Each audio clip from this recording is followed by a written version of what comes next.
The consignment of rice ordered by the state is expected to arrive a few days after the rice ordered by the private sector. The State Trading Corporation said that the rice ordered by the state sector is expected to arrive in Sri Lanka by the weekend. The imported rice will include both Nadu and raw. In accordance with the announced maximum retail prices, imported Nadu rice will be sold at 220 rupees per kilogram.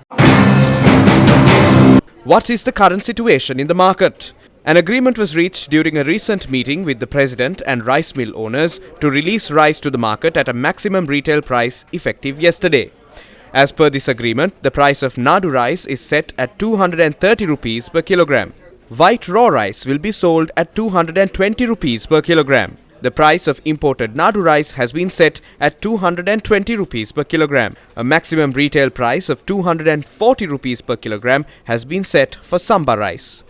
The price of Kiri Samba has been set for 260 rupees per kilogram. The president has also directed that strict legal action be taken against anyone selling rice above the maximum retail price.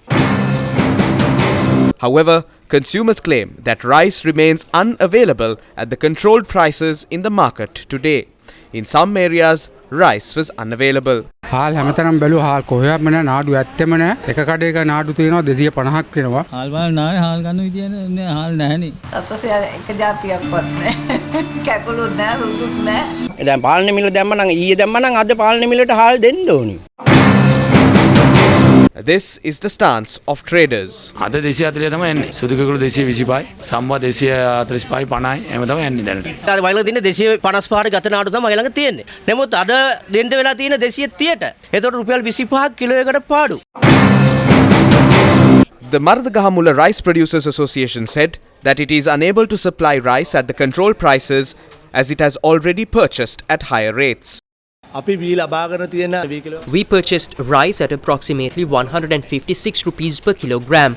However, with the newly imposed control prices, we are unable to sell at those rates. The remaining stock is limited, only enough for about 2 days. To produce rice at the control price, we would need to acquire paddy at around 130 rupees per kilogram.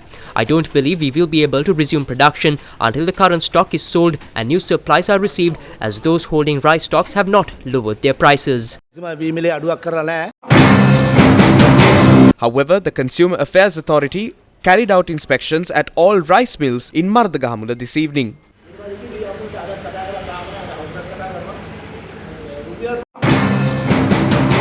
Inspections of rice mills in the Polonnaruwa and Hambantota districts got underway today. These inspections are being carried out following instructions by the President to obtain daily reports of the batches of rice being released by the mills. The Consumer Affairs Authority has said that these inspections will continue for the next 10 days. The annual rice requirement of Sri Lanka is approximately 2.46 million metric tons. A significant portion of this consumption is made up of Nadu rice. Of the harvests from 2023's Maha and 2024's Yala season, over 75% consists of Nadu rice. Given these statistics, there should be no shortage of rice. Former Director of Agriculture KB Gunaratne points out that Sri Lanka must instead record a surplus of rice. For the 2024 Maha and Yala seasons, we expect the country's total rice production to be around 4.24 million metric tons.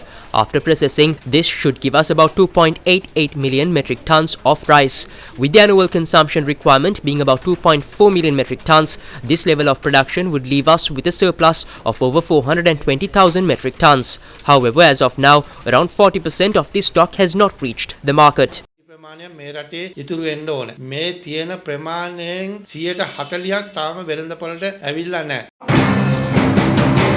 Where does the issue lie? On the one hand, there is an excess of rice, but it is not reaching the market. On the other hand, agricultural authorities claim that the expected harvest has not materialized as anticipated. What is happening? This is what Professor Buddhi Marambe of the University of Peradeniya had to say. We need just over 2 million metric tons of rice per month and annually around 2.4 million metric tons. The Ministry of Agriculture has clarified that some of the rice is used for animal feed in the poultry industry while a portion is exported for beer production. However, these two categories were not included in the rice production calculations.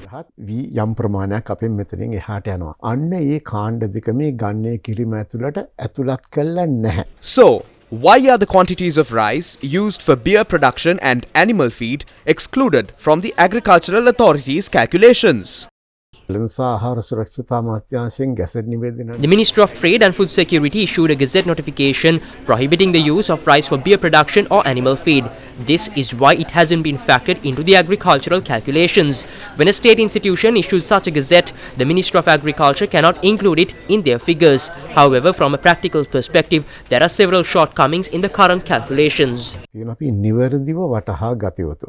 What are these shortcomings? කෘෂිකර්ම දෙපාර්තමේන්තුවේ ගණන් හැදීමට අනුව වී kilo 100ක් අපි පාහින්නට දැම්මු. According to the Ministry of Agriculture's calculations, if we assume the conversion rate from paddy to rice is 68%, this would yield 68 kilograms of rice for every 100 kilograms of paddy. However, when we consulted the National Institute of Post-Harvest Management, they reported that the conversion rate is typically between 62% and 65%. Large-scale rice mills generally estimate the conversion rate to be around 62.5%, while small and medium-sized mills report a range of 52 to 62%. පරිමාණ මෝල් හිමියන් ඉන්නවනේ. ඔවුන් එක කතා කරොත් ඔවුන් කියාවි 152 සිට 162 දක්වා අතර තමයි මේ අනුපාතය තියෙන්නේ. Newsfirst inquiries also uncovered that the Chandrika technology, which is used to calculate rice yields, is not yet fully implemented across the country. Currently, only a pilot project is being carried out in the Anuradhapura and Kurunegala districts. Is there a discrepancy between the official statistics and the actual figures reported by authorities?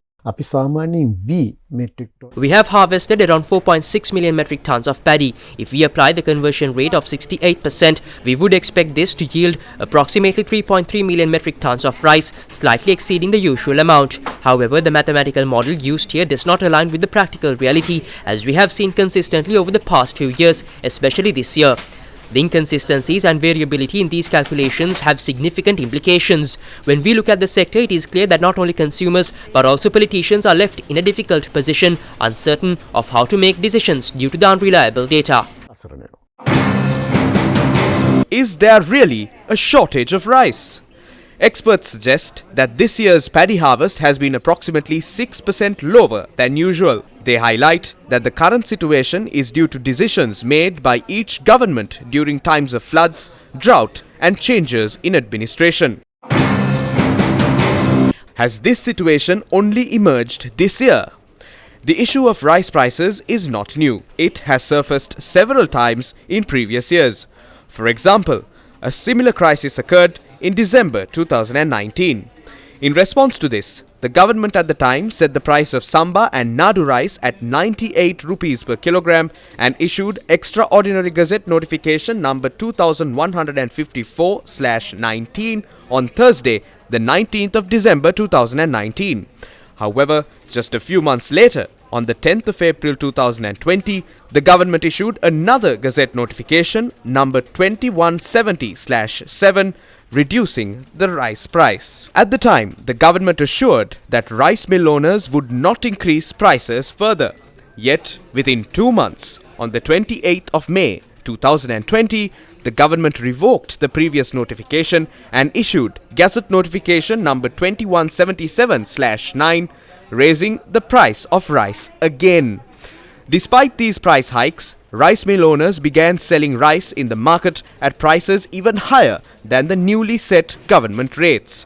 Further attempts to regulate the market were made with the issuance of Gazette Notification number 2200/3 on the 4th of November 2020. However, the market remained largely unaffected by these measures. Since 2015, various governments have made numerous efforts to control the rice market for the benefit of consumers, but they have consistently faced significant challenges and setbacks in doing so. What should be done to resolve this issue?